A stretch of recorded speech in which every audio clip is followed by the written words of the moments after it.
はい、静けさの森ダイアログシリーズ森の共演ですね、今日は少し雨模様ということでですね、収録に切り替えてます。今日のゲストも本当に素晴らしいシェフにお越しいただきました。は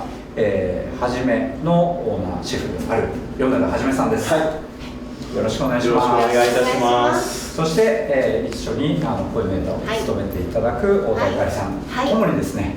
この時間を過ごしていきたいと思います。よろしくお願いします。よろしくお願いします。来ていただきましたね。はい、本当にもう米田さんといえばもう大阪、そして世界の日本代表でもあり、大阪の本当に星でもあり、もう国の宝ですね。はい、国宝。もうね、今もう収録前にちょっと盛り上がりすぎてところなんですけども、もう先日米田さんのお店に行った時のね、本当感動を僕らあえて今初めて共有してるんですけども、太田さんのこのテンションがすごい爆上がりしてですね、本当に料理の一つのこの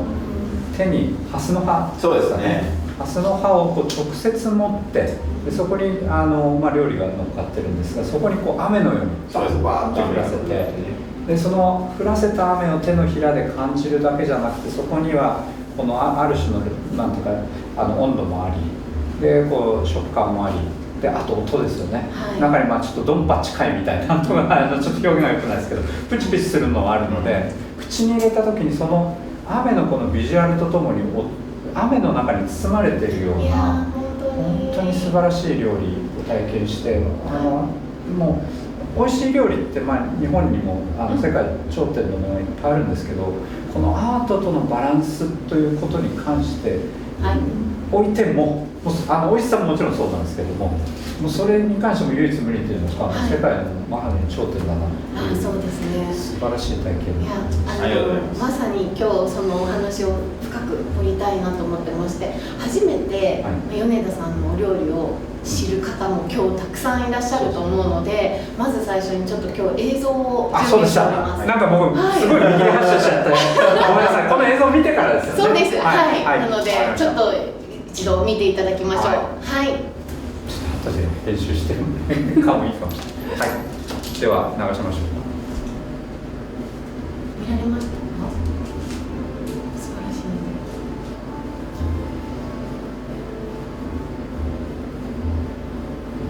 地球が入るんですね。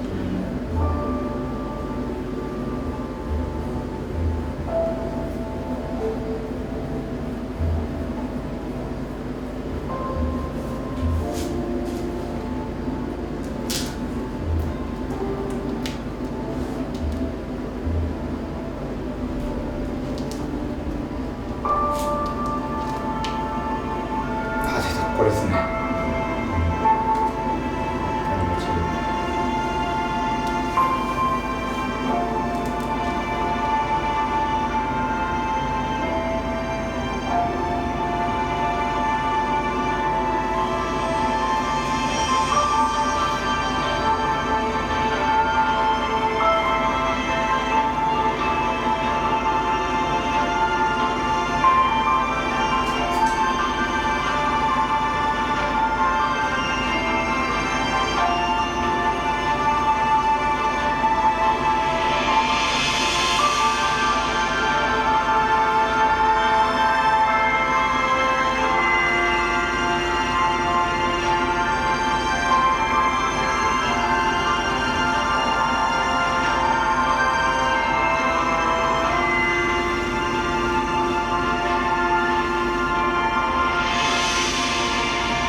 晴らしい。素晴らしい。本当に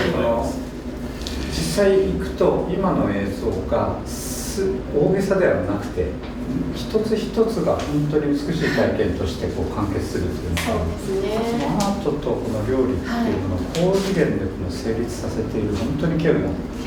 レストランや料理人だなというふうに本当にリスペクトしてます。ちょっと米田さんのプロフィールもお伝えさせていただければと思うんですが、今回からそんな感じで、そんな役割もさせていただきます。実は私これを読んでもうドキッとしたんですが、大学卒業後エンジニアを経て、そして料理人に転身されたと。2008年に初めをオープンしてから世界最速でのミシュランの三つ星を獲得されました。今ではザ・ベストシェフアワードアジアナンバーワン、そしてゴエミオでもベストシェフオブザイヤー受賞、そしてフーディートップ100レストラン、アジア 50s ベストレストラン、あとは OAD トップ30ジャパニーズレストラン、そして100シェフズ・オーモンデって、フランスの、本当に世界のシェフ100人に選ばれている、これ以外にも本当に素晴らしい多くの人から、もちろんご自身の積み重ねてきたものもそうなんですが、多くの世界中の方から熱い視線を受けているはじめさん、このはじめさんのお料理について今日ちょっともう料理世界観、まず最初伝えていけたらいいなと思ってまして、本当米田さんのお料理といえば、地球と森、川とか、あとは破壊と同化とか、すごいさまざまな強いメッセージがあるなというふうに思いまして、この辺りの宮田先生、先日お料理に食べられてもう一回話しますか。そうした方がいいと思う。そこでつなげます。いや本当にそういう意味では地球っていうのは本当に料理界を変えるインパクトでしたし、やっぱり地球が出た後にそれにインスパイアされた、それこそフォロワーとかじゃなくてトップレストランがみんなこぞってね、たくさんの野菜を使って色とりどりでっていうのをやってるんですけど、やっぱりいまだにやっぱもうベストオブベストであるというのか、この器の美しさも含めてですよね、この陶器というのか、器の中にそれを2人で吸い込まれていくかのように、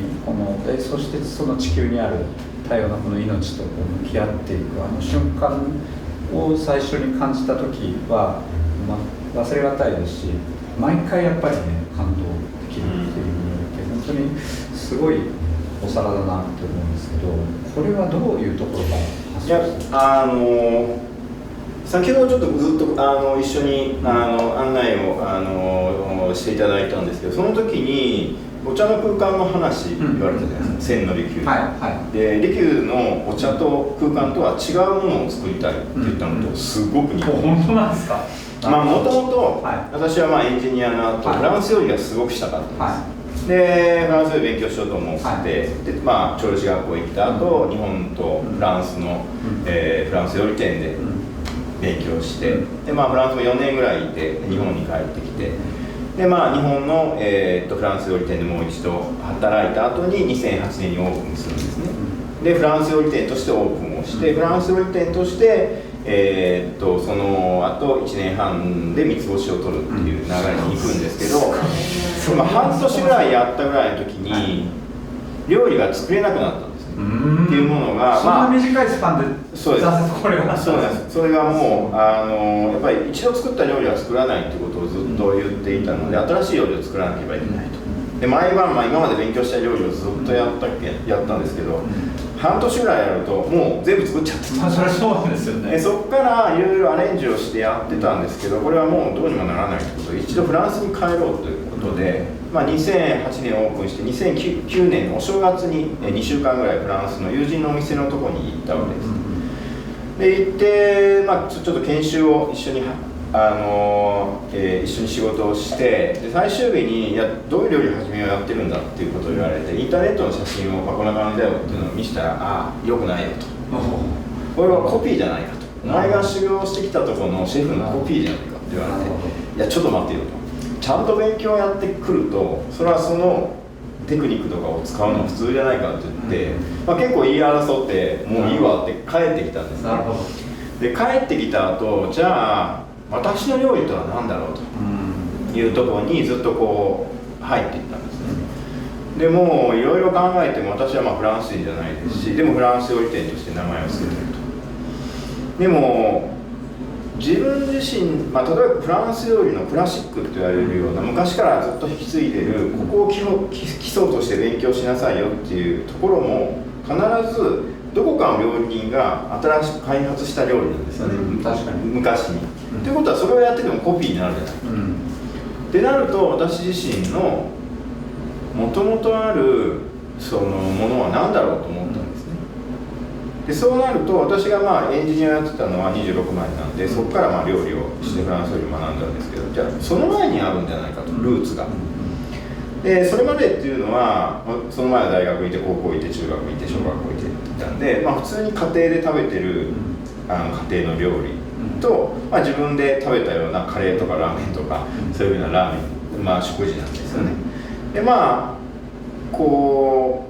うよくよく考えると、日本にある食事だなと。で日本料理は知ってるのかなっていうことで考えるとあまり知らないなと。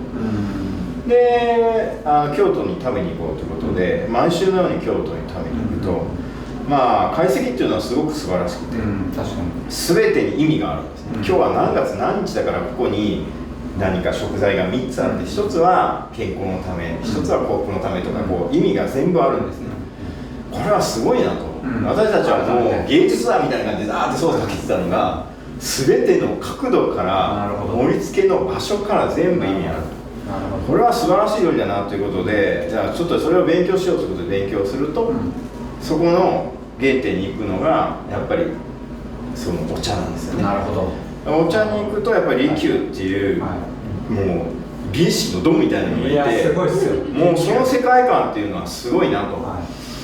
でそこからいろいろ利休は禅宗ですし、で宗教もずっと勉強したんですけど、結局じゃあ、例えば利休のお店がこう山頂にあると、じゃあ今度山頂に面白いお店がありますよと、狭いとこから入れって言うし、で内側に入るとどっちかっていうと何もない、でそこにこうなんて言ったらいいんですかね、湯が分かれていて、でそこにおっちゃんが来て、座りなさいと言ってグリーン色の液体を飲めと言ってでも行ったらびっくりするからって言って私が行くわけですよね。で行って座って、飲めって言われるからこれこうやって回すのみたいな感じで飲むわけです。飲んだ瞬間にそこにある美意識が全部つながるわけです。そうですね。すごい光が降り注ぐような濃茶のバーンってきますよね。でその美意識を感じた後に、じゃあ私がお店に戻って「いや利休すごかったよ」と、俺はもう一回お茶勉強するわってなってしまうと、これはフランス料理を勉強したのと一緒じゃないかというふうに思ったんです。これもコピーになるんじゃないかと。なるほど。ということは利休は何考えてやってるのかなとその時に思ったんです。意外と利休は何も考えてなくて美しいと思うものを追求して自分の美意識にのっとってるんじゃないかと。でそれを思った時にもっと遡らなければいけない。どうしてかっていうと、学校で学んだこと、周りから素晴らしいよって言われたものは人の考えが入ってる可能性がある。でももっと昔誰にも学んでないとこまで行くと初めて見たものの美しさを覚えてるんじゃないかと思って、ずっと戻ると私は大阪出身なんですけど、京都と奈良の県境に住んでいたんですね。そこで私はもう本当山があって川があって田んぼがあるような場所なんですけど、でそこでなんかこうその自然の中で、ずっともう走り回ってたんですね。もう虫取ったりとか川の中ずっと入ってたりとか、そういうのをやった時に何かその春になったら葉っぱがバーッと出始めて、夏になったら草木が生い茂ってもう虫がいっぱい出てきて、秋になると急にそのざわざわしたのがスッと静かになって、でコオロギとか鳴り始めて紅葉が始まって、そうなるとまた温度が下がって葉っぱが落ち始めて、でちょっと周りがなんて言ったらいいんですか、真っ白な風景になると。すごくこう子供の頃から昆虫が好きだったので、昆虫どこ行ったのかなってこうよくなんて言う、そうですね、探してたんですけど、だから意外とこう石とかのこっちとかにこういたとかいう話をしてると、石の下にこう根っことかが生えてるところから葉っぱがパッていくと、あ、春が来るっていうのを思ってたんですね。そうなるといきなり葉っぱがブワーってなってまた蝶が出始めていった時に、その中にいる自分自身と風が吹いてて鳥が飛んでて、本当川の中に魚がいけって言った時に、なんて美しいんだって思ったんですね。その時にフランスよりやめようと思ったなるほど。でこの美しさが初めて私が誰にも教わらずに美しいと思ったこれだと思ったんで、この全部のつながりとバランスを、美しいと思ったバランスをお皿に表現しようと思ったのが地球なんです。素晴らしい。いや今本当にそのきっかけにあるこのパビリオンの美意識の話をまたお話しさせていただくと、本当につながるところがあるなと。で米田さんと私の共通点って結構一番好きなアートの一つが地中美術館っていうですね、手島美術館、失礼しました、手島美術館って、まさに本当に、西田龍英さんと内藤玲さんのこの世界を丸ごと感じるような、圧倒的な体験なんですけど、そこから共通点を感じてたんですけど、改めてやっぱこの今の場所もまさにこの千利休の打ち立てたもう圧倒的な美意識に対してもう一つちょっと違う方面からこの世界を見るっていうふうに考えた時に、やはりこう殺し合いをしてた戦国大名が全てを脱ぎ捨ててかやぶきの下を通ってただ一人の人として向き合う、これは本当に素晴らしいことなんですけど、今の世界だと異なるままに響き合うというのも一つのあり方なんじゃないのかと。でまさにここはパビリオン全体も屋根も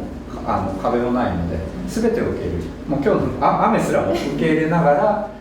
この虫もいたりとかそういったものの中でこの響き合うことを考えるんですが、この場所自体もこのお茶という空間でありながらもうほとんどこうスケスケでですね、周りのこの風すらもこう気配で感じられる。でいわゆるこの人として向き合うだけじゃなくて、その周りにあるこの自然やこの日の光の変化っていうのも全部感じながら、響き合うっていうようなちょっとやっぱり違うアプローチの中でこの未来に向かえないかっていうところが、まさに今響き合ったっていうのがそうですね、改めてなんか言葉にするとすごく感慨深いものがあるなと。本当にお店の中エントランスを入っていって本当に街の喧騒、大阪の喧騒からパッと本当に真っ暗闇のこう宇宙空間にポンって入れられたような感覚で、そこから本当に一つ一つのお料理がさまざま海であったりとか、お魚が泳いでいたりとか、いろんな情景が私はまさに子供の頃に帰ったような感覚があったんですよ。でまさにハスの時に、子供の時にパチパチとするようなねお菓子があって、でそれ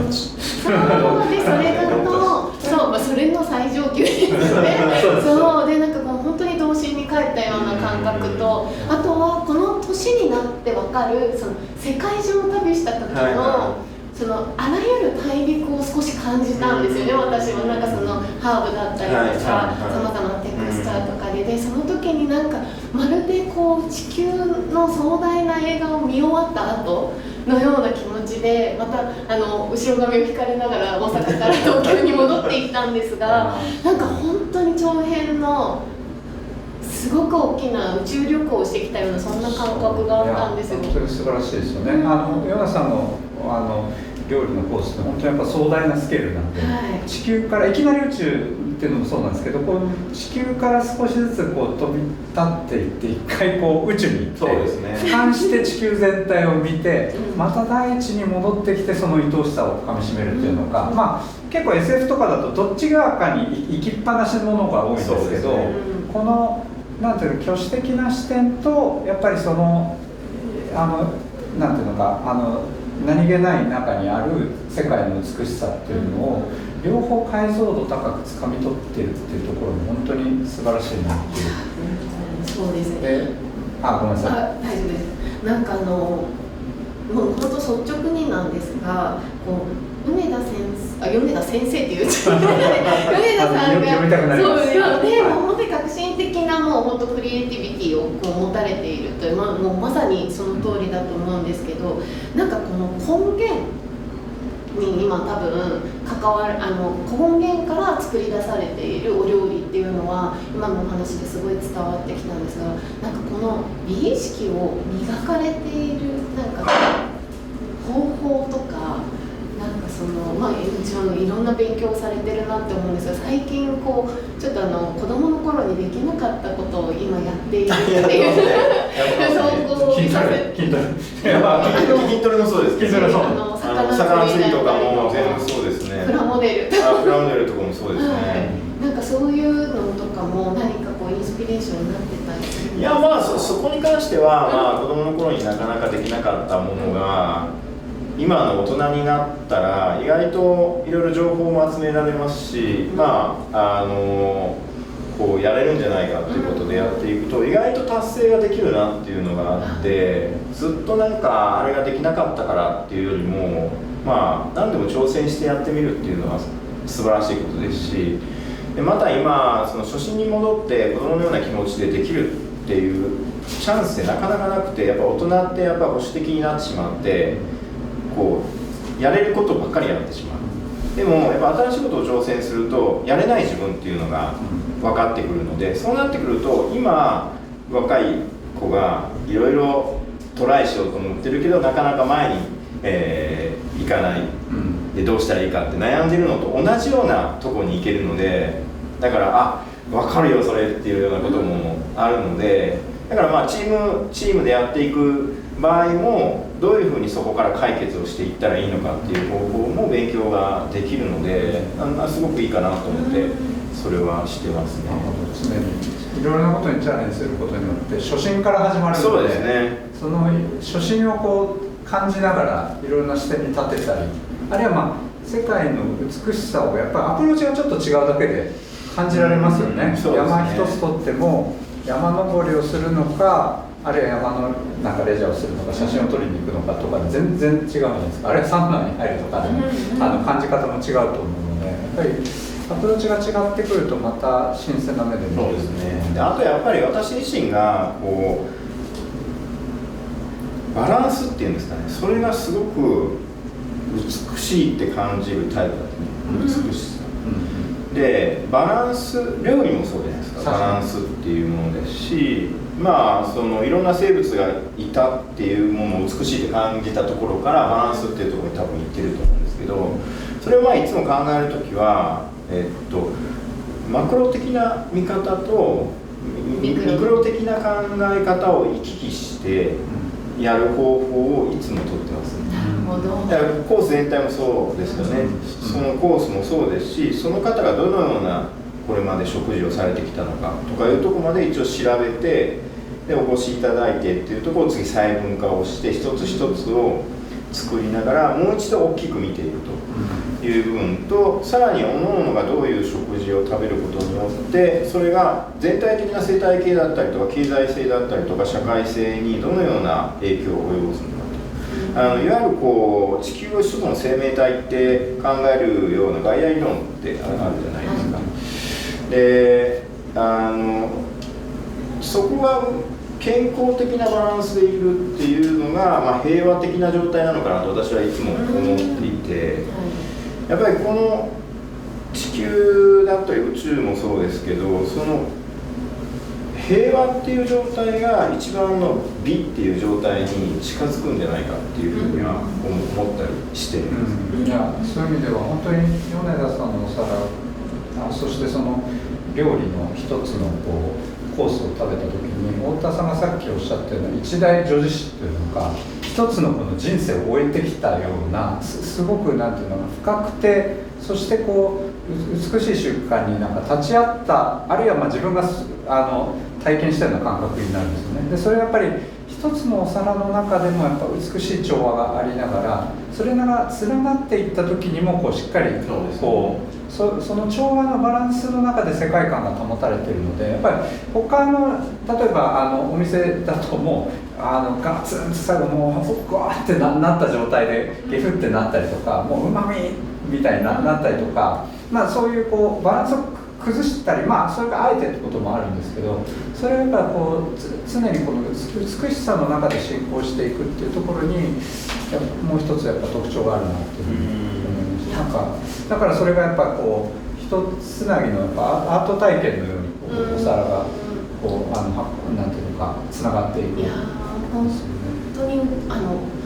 言葉として本当美しさっていうのが本当にふさわしい一日というか食体験だったなって思います。は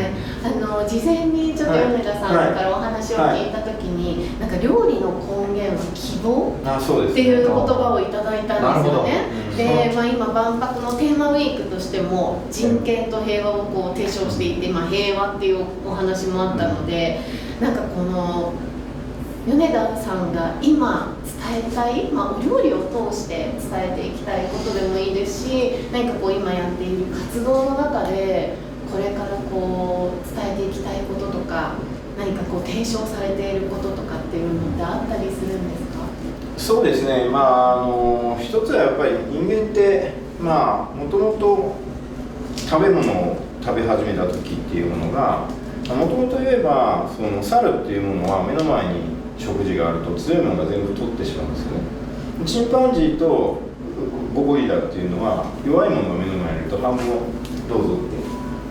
渡すんですね。でもチームプレーで生き残ろうとしたんですね。で人間はどっかに木の実があるとこれちょっと持って帰ってあげようと思ってどうぞ皆さんみたいな形で渡すわけです。だから渡された本人はありがとうと。今度僕がどっか行った時に何か取ってきてあげようと思って、持って帰ってくるわけです。でこれはお互いのことを思いやる文化が生まれるんですよね。でそこから一緒に食事をしましょうという感じで一緒に食事をすると。両方持ってくるから在庫が余分に集まるので倉庫を建てると。倉庫に置いてると全部を食べきれないので一部分は腐ってしまって、そこから地面に種が入って芽が出てくると。じゃあここで農場をしようと。農場をするとだから管理が必要だと。で管理が必要なので地方自治みたいなのが生まれて、で国っていうところに発展していくと。でそうなんですけど結局その後ヨーロッパの方でパンデミックスがまた同じように起こって多くの人が死んで、国だったりとか宗教にお願いをしても死んでしまうと。で結局そこで産業革命が起こると。で産業革命が起こって今度はもう経済に頼ればいけるだろうって言ってみんなバーって言ったけど、だんだんそうじゃなくて、もうそこにはお金持ちはどんどんお金持ちになるし、貧乏な方はどんどん貧乏になるって言って、もう差が開いて格差の社会になっていると。でこれって最初の強いものが全部取ってしまうっていう状態とよく似た状態になるんですよね。でもう一度やっぱりここに来てもう一度考えないといけないことは、最初私たちは相手のことを思いやりを持って食べるかなと思って食事を持ってきたんじゃないかと。そうなんで、私が、これから何かやりたいのは、その食が社会のいろんなところのなんて言ったらいいんですかね、こうハブのような存在になって、で人と人の心をこうくっつけていって思いやりのある社会にしていきたいなっていうのが思っていることですね。素晴らしい。なんかまさにベターコービングっていうところにもすごくつながる部分ですよね。この共に生きるっていう中でこのベター、この未来をこう向くっていう。でもちろん未来には苦しいこともいっぱいあるし、分かり合えないことだっていっぱいあるんだけれども、それでもこの未来に向けてどう一緒に歩くかっていうことをこう考え続けるっていうことがなんか米田さんの料理ともすごくやっぱつながりがあるなと。やっぱあと希望っていう言い切れるね、ある種の強さと狂気というのか、やっぱりなんか他の僕らがよく知ってるプロデューサーは君と初めはやっぱ希望やなって誰か俺はあそこが見たいなって言ってましたけど、その時彼も希望の方に最初に行ったんですけど、一体彼なりの希望がちょっと一つ1000年後の未来ってすごいエッジの効いた感じなんですけども、ちょっとやっぱりそことは違うこうつながりの中に希望を私感じたのが2ポイントあるんですけど、一つは子供の頃の体験ですよね。やっぱり、まあ、家に帰ると家庭のご飯があったんですね。まあいろいろ私はそんなにいろいろ才能があったわけじゃないんで、まあ、いろいろ失敗して帰ってきてなんか涙ポロポロ流しながらあったかいご飯を食べた思い出があるんですよね。お母さんでその時になんかそれを食べると、まあ、もう一回頑張ろうかなって思ったのと、もう一個が、徳島県の祖谷っていうところで食事を作ったことですね。その祖谷っていうのの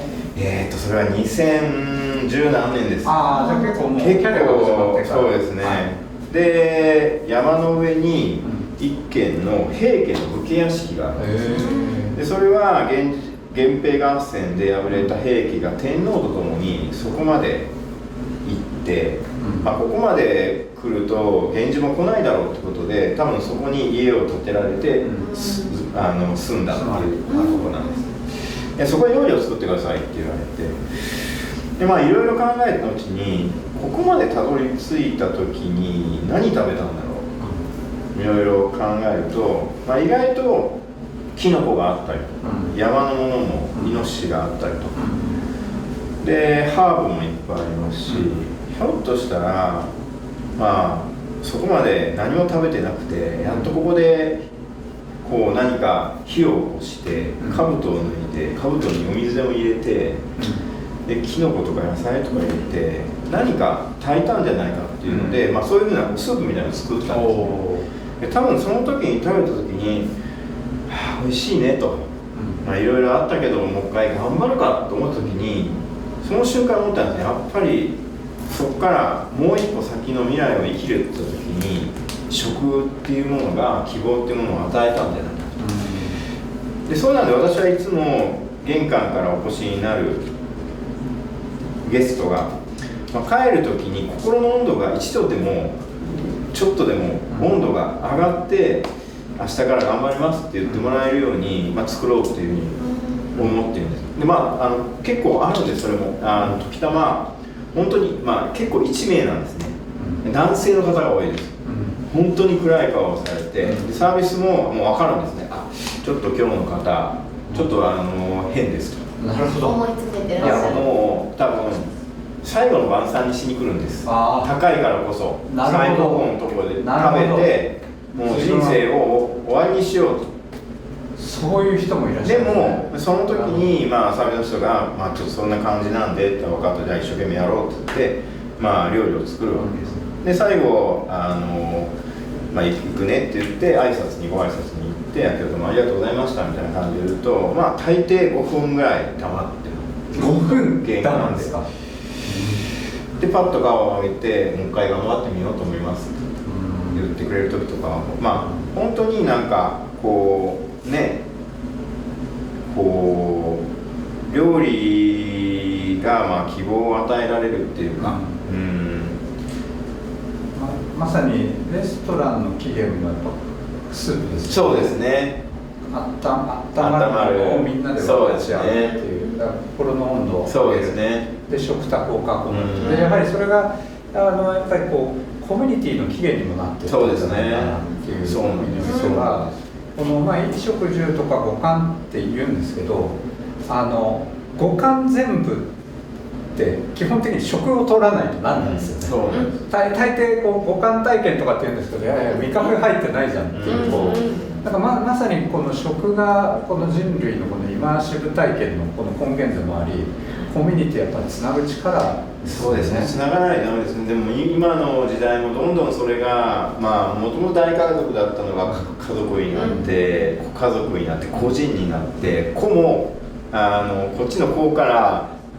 孤立の子になっちゃって、もう今どこ行っても携帯見ながら一人で食事をされている時代になっているので、もう一度これをナイテーブルに座っていただいて食事をするっていう方向に行けたらいいんじゃないかなっていうのはすごく感じることですね。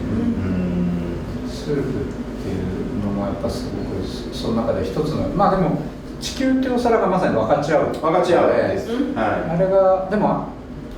一人で来た方はあれを一人で食べながらっても温まってくるんですね。なるほど。でもなんかこう共感っていうか本当にまさに共鳴、それはまあ、もちろん誰かかと一緒に食べるっていうこともそうなんですけど、作り手の方の思いがそうですね。でも一人で来た方ははじめさんと一緒に食べてるんでしょうね。そうなんですよね。なんかシェフの思い、あるいはスタッフのホスピタリティ、こことの共鳴の中で多分自分の中で温かくなっていくものを感じて、次の一歩を踏み出す力っていうのが。そうですね。料理が、そのものがいわゆる性的なものでは実はないんですよね。今回のテーマの平和とかでも、性的な平和、いわゆる消極的平和っていうのと積極的平和っていうのがあったりしますけど、その性的な平和はもうそのまま何も食材が置いてあるだけで何も関与しない状態なんですよ。味にも何も料理にもならないですよね。で料理にしようと思うとそこにある程度の動きが必要なの。熱を加える、合わせる、で調和をとる、でそこでいいバランスの状態を持っていく。でこれはいわゆる動的な平和と同じような段階で、それによって相乗効果が生まれてくると。でその相乗効果があるバランスのいいものが体にエネルギーとして入ると。でそれがいい状態だったら周りにもいいなんつっていいんですか、伝達をしていくっていうような、そういうような循環の一部にやっぱり食もあるんだなというのはすごく感じることです。なんか今の話でその料理っていうものがエネルギーを作るもの、その食材っていうのはもちろん食材の時にもちろん美味しかったりとかそのエネルギーってあるんですけど、そこにちょっと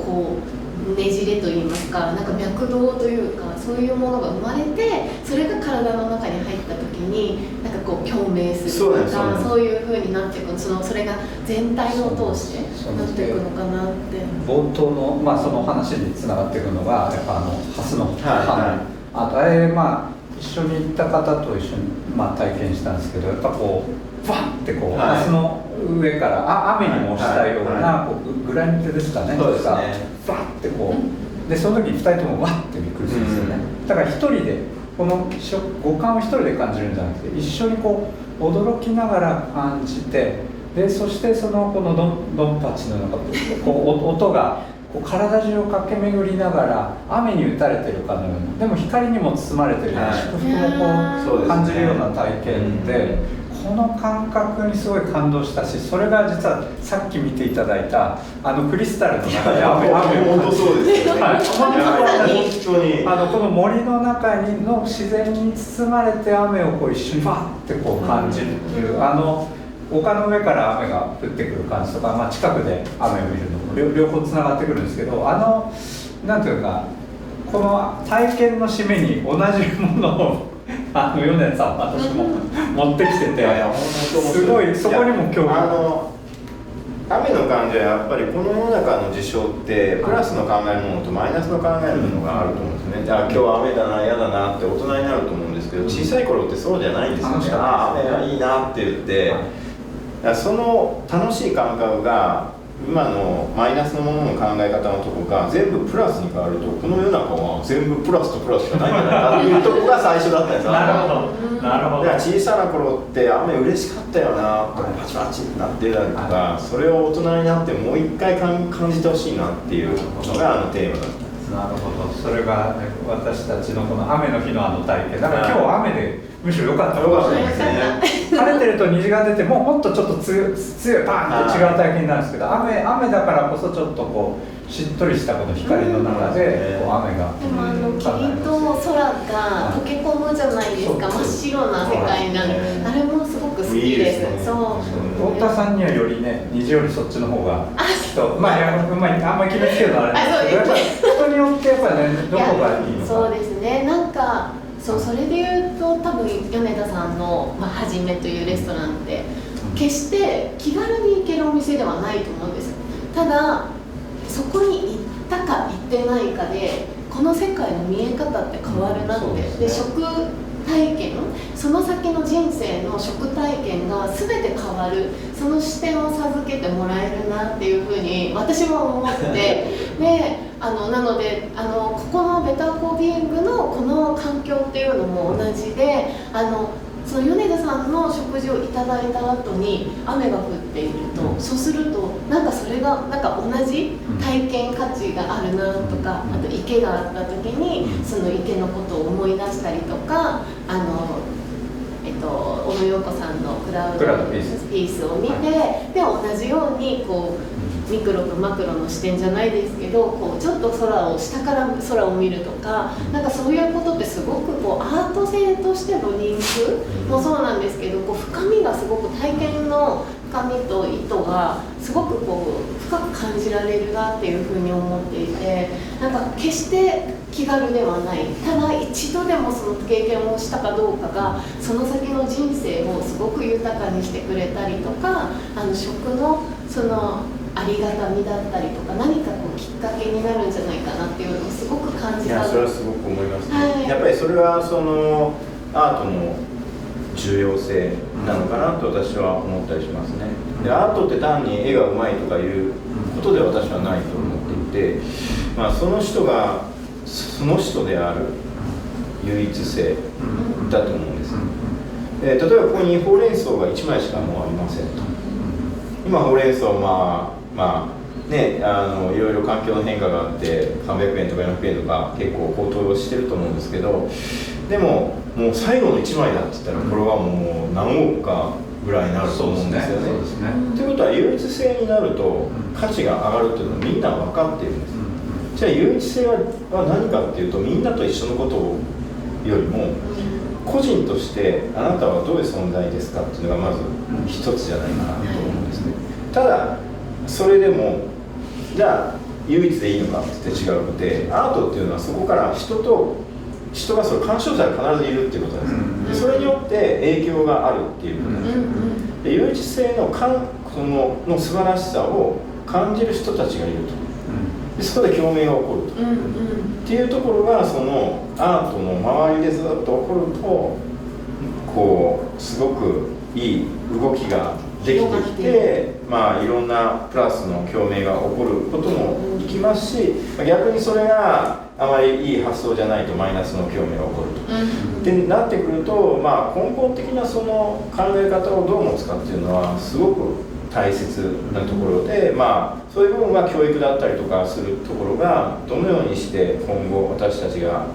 こう100年後200年後生きていくかということを考えて、今どのようなことをしていくかっていうのは考えなければいけないなのかなとは思い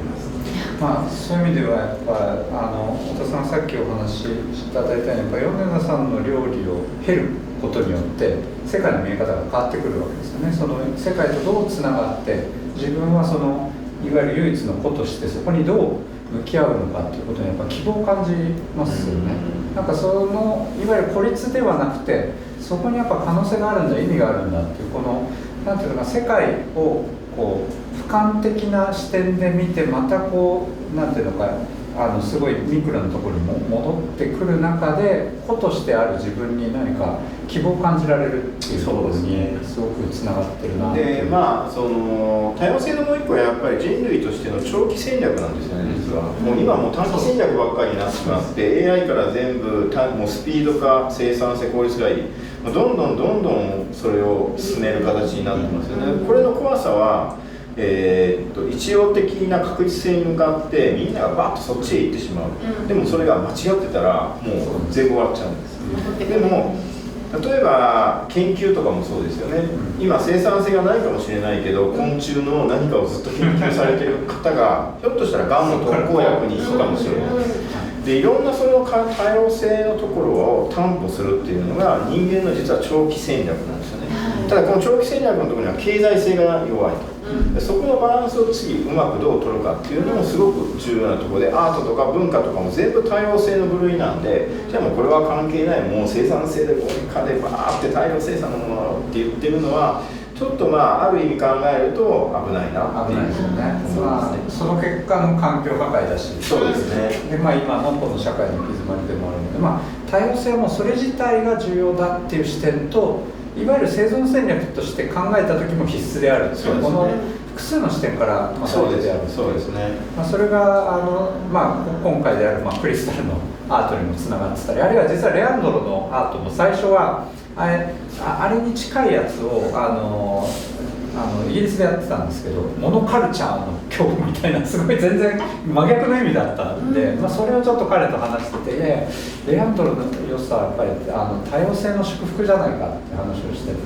やっぱそうだよなっていう話から結構ここに至っているところもあって、やっぱりモノカルチャーのこの確一性っていうことと向き合うことで、またやっぱ多様性の重要さっていうのが浮かび上がるんですよね。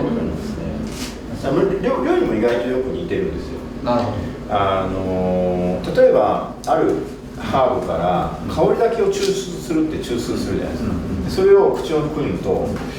何かこうすごく人工普通のハーブから取ってるんですよ。でも人工的で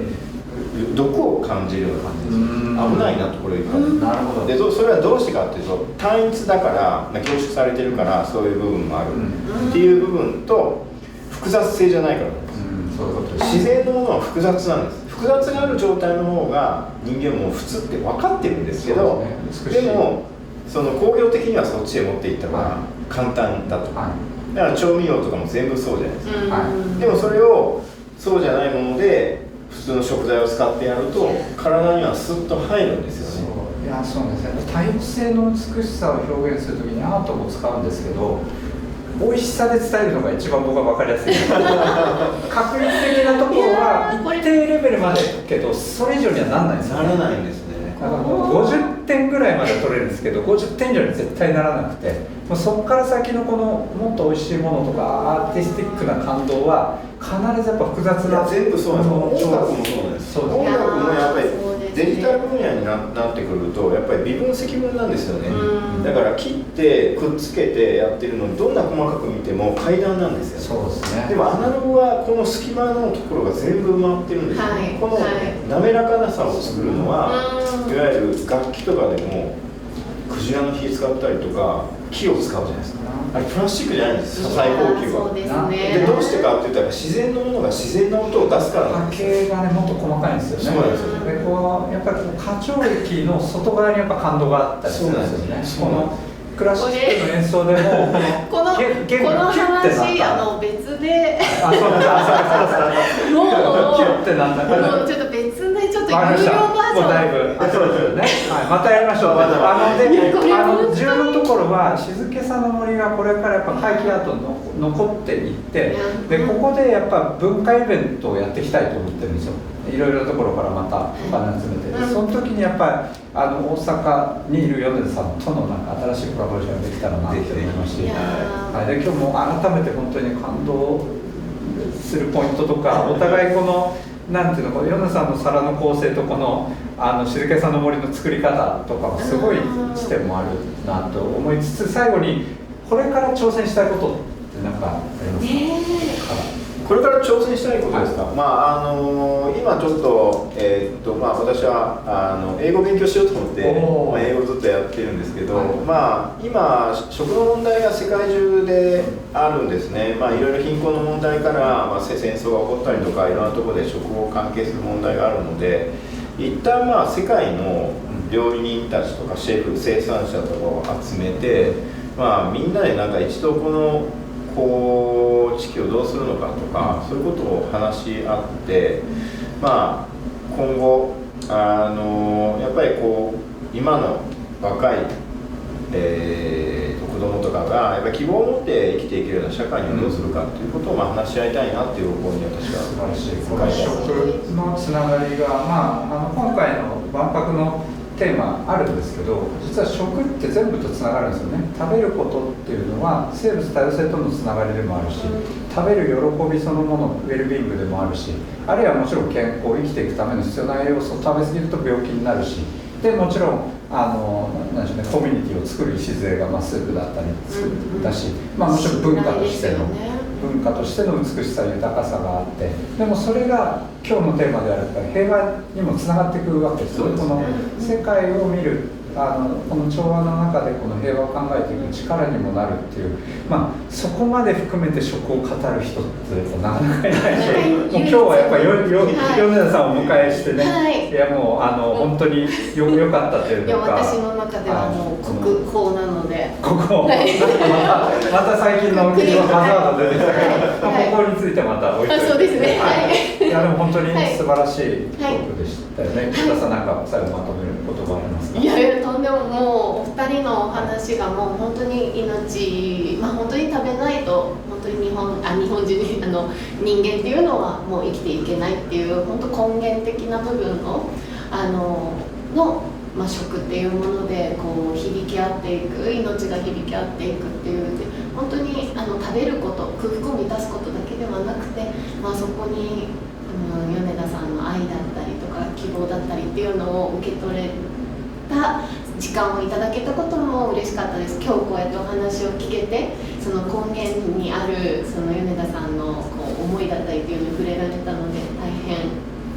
幸せな時間でございました。ぜひまたセッションだけじゃなくて静けさんの森でできましょう。今後ともよろしくお願いします。では今日ゲストは米田はじめさんでした。どうもありがとうございました。ありがとうございました。